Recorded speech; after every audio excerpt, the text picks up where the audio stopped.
Selamat malam, salam sejahtera bagi kita semua. Saya senang sekali pada malam hari ini kembali kita sama-sama boleh berkumpul untuk beribadah pelwab.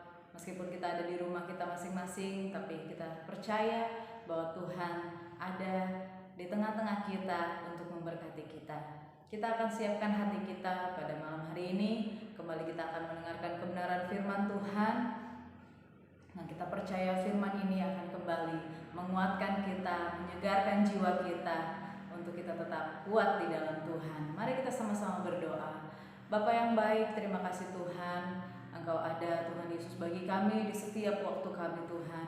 Terima kasih untuk kesehatan yang Tuhan beri bagi kami. Kembali malam hari ini Tuhan, kami mau persiapkan hati kami Tuhan untuk ditaburi kebenaran firman-Mu. Mari berkati Tuhan Yesus setiap kami, agar firman yang boleh kami dengar Tuhan boleh tertanam, boleh menguatkan kami Tuhan Yesus, boleh meneguhkan kami terus di dalam Engkau Tuhan. Kami percaya ada kuasa, ada mujizat Tuhan Yesus yang akan terjadi di dalam kehidupan kami.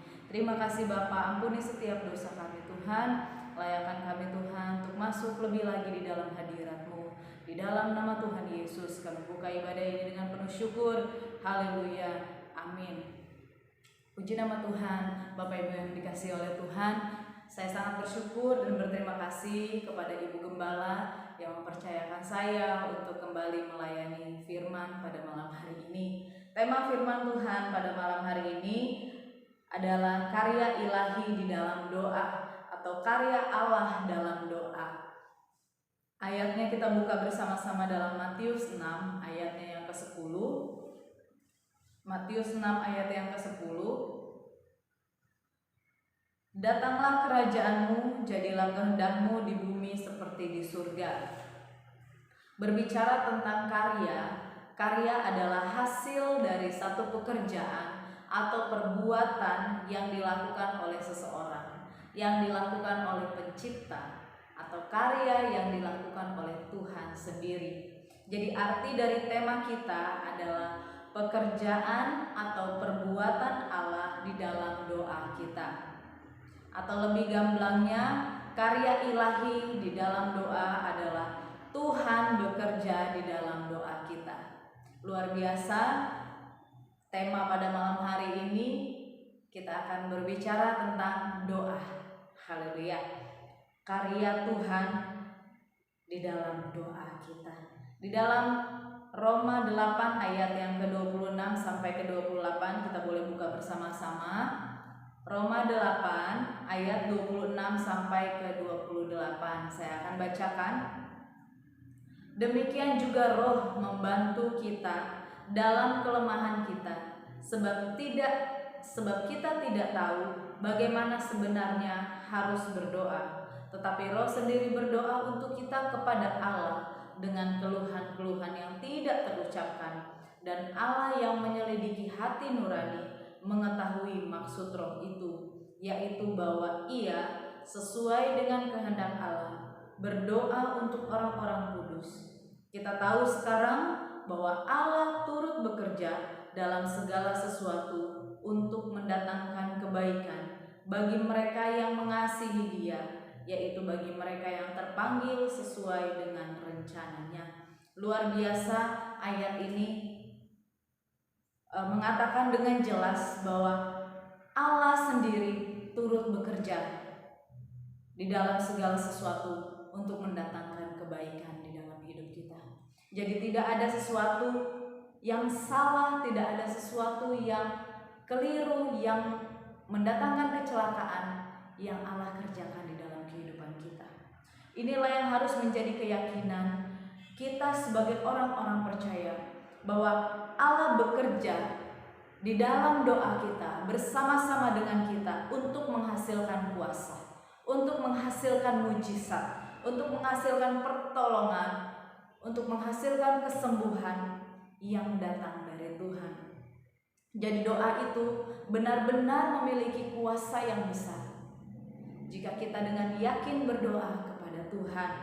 Oleh sebab itu, betapa pentingnya doa bagi orang-orang percaya. Lalu bagaimana agar Tuhan berkarya, agar Tuhan bekerja di dalam setiap doa kita.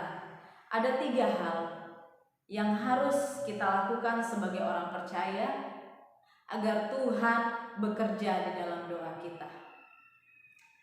Yang pertama, berdoa dengan kesungguhan hati. Yang pertama adalah berdoa dengan sungguh-sungguh. Kita buka sama-sama di dalam 2 Raja-Raja 20 ayat yang pertama sampai yang ke-6. 2 Raja-Raja 20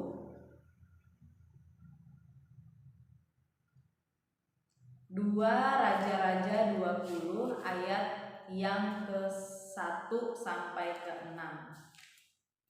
Ini adalah cerita tentang Raja Hizkia. Saya akan bacakan. Hizkia sakit dan disembuhkan. Pada hari-hari itu, Hizkia jatuh sakit dan hampir mati. Lalu datanglah Nabi Yesaya bin Amos dan berkata kepadanya, "Beginilah firman Tuhan, sampaikanlah pesan terakhir kepada keluargamu, sebab engkau akan mati, tidak akan sembuh lagi." Lalu Hizkia memalingkan mukanya ke arah dinding dan ia berdoa kepada Tuhan. "Ah Tuhan, ingatlah kiranya bahwa aku telah hidup di hadapan-Mu dengan setia dan dengan tulus hati, dan bahwa aku telah melakukan apa yang baik di mata-Mu." Kemudian menangislah Hizkia dengan sangat. Tetapi Yesaya belum lagi keluar dari pelataran tengah. Tiba-tiba datanglah firman Tuhan kepadanya, "Baliklah dan katakanlah kepada Hizkia, Raja umatku, beginilah firman Tuhan, Allah Daud, bapa leluhurmu, telah kudengar doamu dan telah kulihat air matamu. Sesungguhnya aku akan menyembuhkan engkau. Pada hari yang ketiga engkau akan pergi ke rumah Tuhan. Aku akan memperpanjang umurmu 15 tahun lagi, dan aku akan melepaskan engkau dan kota ini dari tangan Raja Asyur. Aku akan memagari kota ini oleh karena aku dan oleh karena Daud hambaku." Luar biasa kisah ini, di mana Raja Hizkia berdoa dengan kesungguhan hati sampai ia meneteskan air mata. Maka Tuhan bekerja di dalam doanya. Kita lihat ada vonis, ada keputusan yang dibatalkan oleh Tuhan sendiri karena Tuhan melihat kesungguhan hati Hizkia, karena Tuhan melihat permohonan dia, karena Tuhan melihat doanya, maka Tuhan membatalkan satu keputusan yang besar yang sudah Tuhan ambil. Hizkia mengalami kesembuhan, bahkan Hizkia ditambahkan umurnya 15 tahun lagi.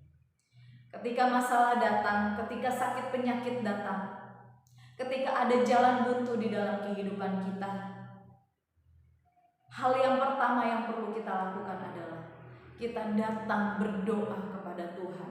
Berdoa tidak main-main, berdoa tidak setengah-setengah hati, tetapi berdoa dengan ketulusan hati kita, dengan kesungguhan hati kita kepada Tuhan. Maka Tuhan akan melihat dan menyelidiki hati kita. Tuhan akan menjawab setiap doa-doa kita. Bahkan Tuhan akan bertindak memberi kita pertolongan tepat pada waktunya. Yang kedua, apa yang harus kita lakukan agar kita mendapatkan pertolongan dari Tuhan, agar Tuhan bekerja di dalam setiap doa kita? Yang kedua adalah berdoa dengan tidak jemu-jemu. Lukas 18 ayat 1 sampai ke 8. Berdoa dengan tidak jemu-jemu. Lukas 18 ayat 1 sampai 8. Perumpamaan tentang hakim yang tidak benar. Di dalam sebuah kota ada seorang hakim yang tidak takut akan Tuhan dan tidak menghormati siapapun.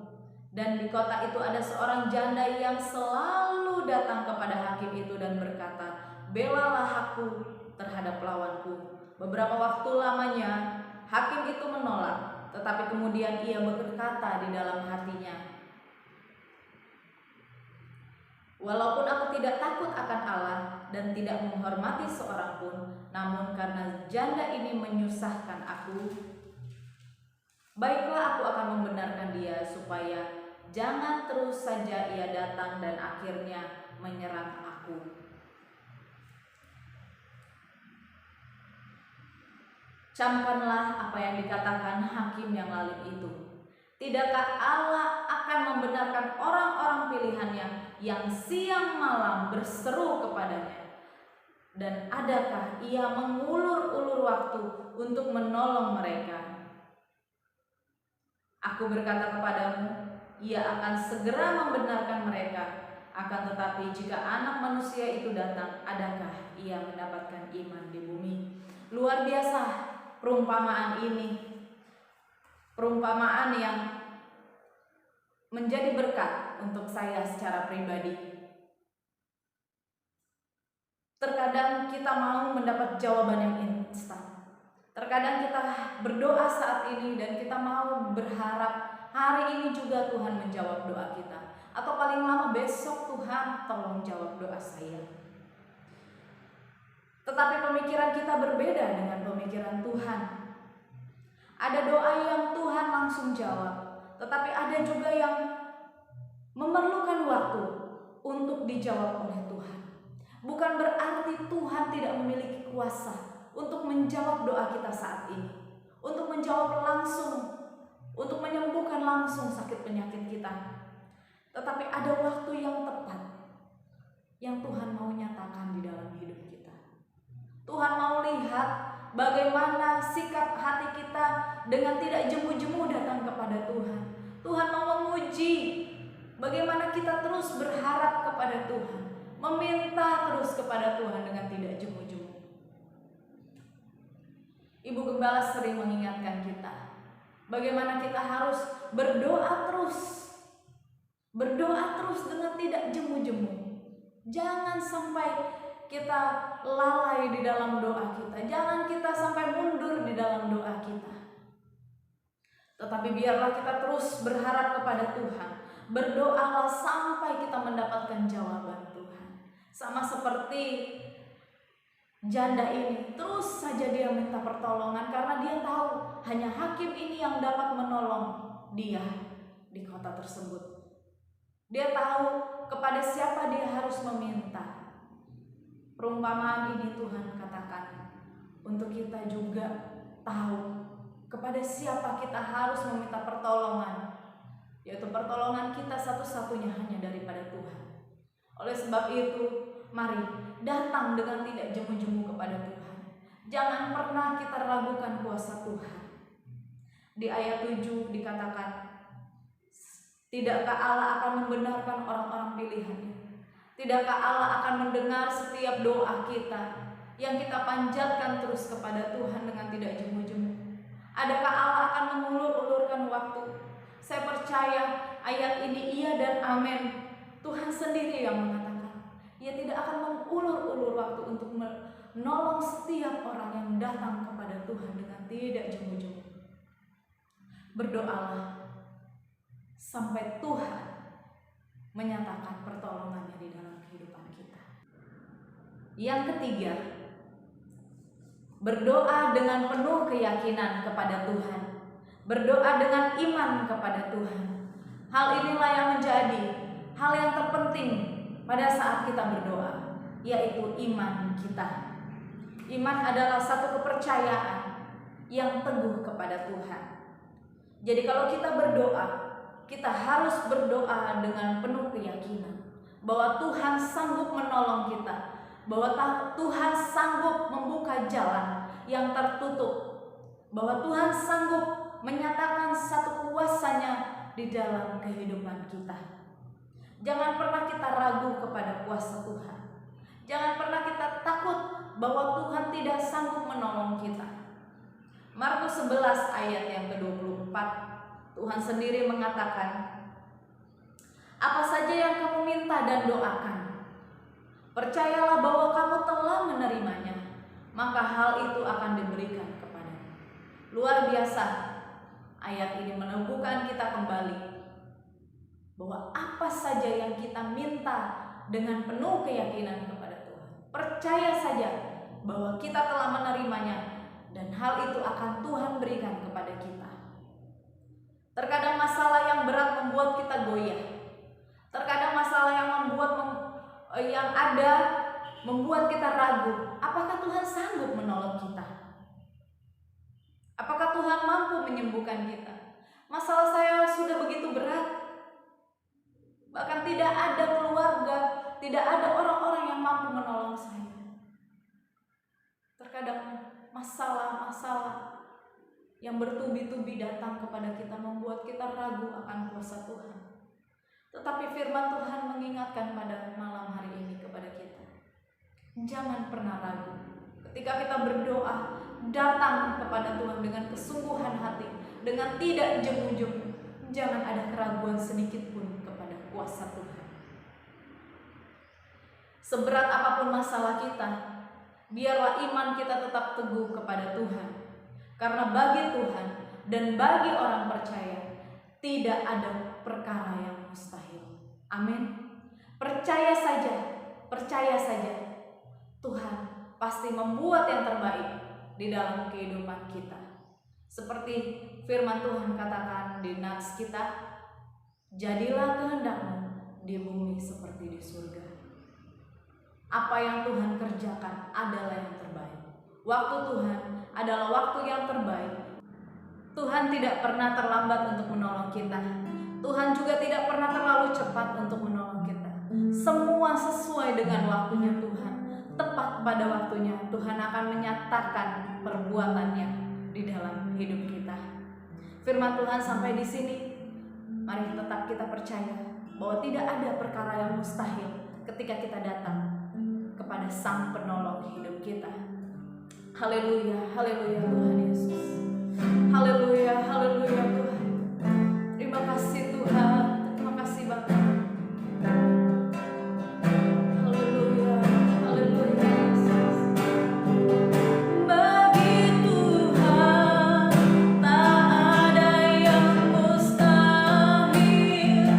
Bagi Tuhan tak ada yang tak mungkin. Mujizatnya disediakan bagiku. Ku diangkat dan dipulihkannya. Bagi Tuhan tak ada yang mustahil. Bagi Tuhan tak ada yang tak mungkin. Mujizatnya disediakan bagiku. Ku diangkat dan dipulihkan. Sekali lagi kita katakan, bagi Tuhan tak ada yang mustahil. Bagi Tuhan tak ada yang tak mungkin. Mujizatnya disediakan bagiku. Ku diangkat dan dipulihkannya. Haleluya Tuhan, haleluya Bapa. Terima kasih Tuhan Yesus, terima kasih Tuhan. Sekalipun Engkau tidak pernah meninggalkan kami Tuhan, di dalam setiap kesesakan kami Tuhan, di setiap doa-doa kami Tuhan, Engkau ada dan melihat kami Tuhan. Engkau memperhitungkan kami ya Bapa. Terima kasih Tuhan, terima kasih Bapa, untuk kebenaran firman-Mu yang kembali mengingatkan kami Tuhan, kalau kami harus terus Tuhan datang kepada Sang Penolong kami satu-satunya Tuhan Yesus. Kami percaya Tuhan, kami tidak salah datang kepada-Mu Tuhan Yesus. Ketika banyak masalah Tuhan, sakit penyakit Tuhan Yesus yang kami alami Tuhan, beban hidup yang kami alami Tuhan, kami percaya ada kelegaan yang baru Tuhan Yesus, ada kekuatan jalan keluar, ada kesembuhan yang akan Tuhan nyatakan, ada perbuatan yang besar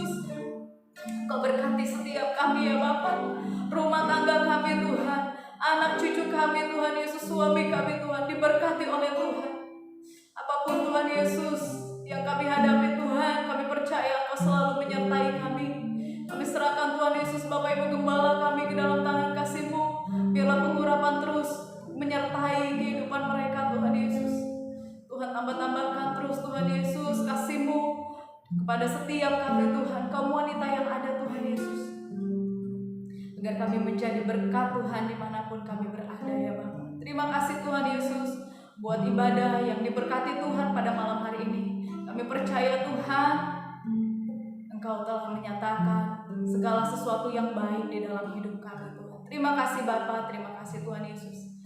Inilah menjadi doa kami Tuhan Yesus. Di dalam nama Tuhan Yesus kami telah berdoa dan mengucap syukur. Haleluya, amin. Terima kasih ibu-ibu yang dikasihi Tuhan. Sampai jumpa kembali. Tuhan Yesus memberkati. Amin.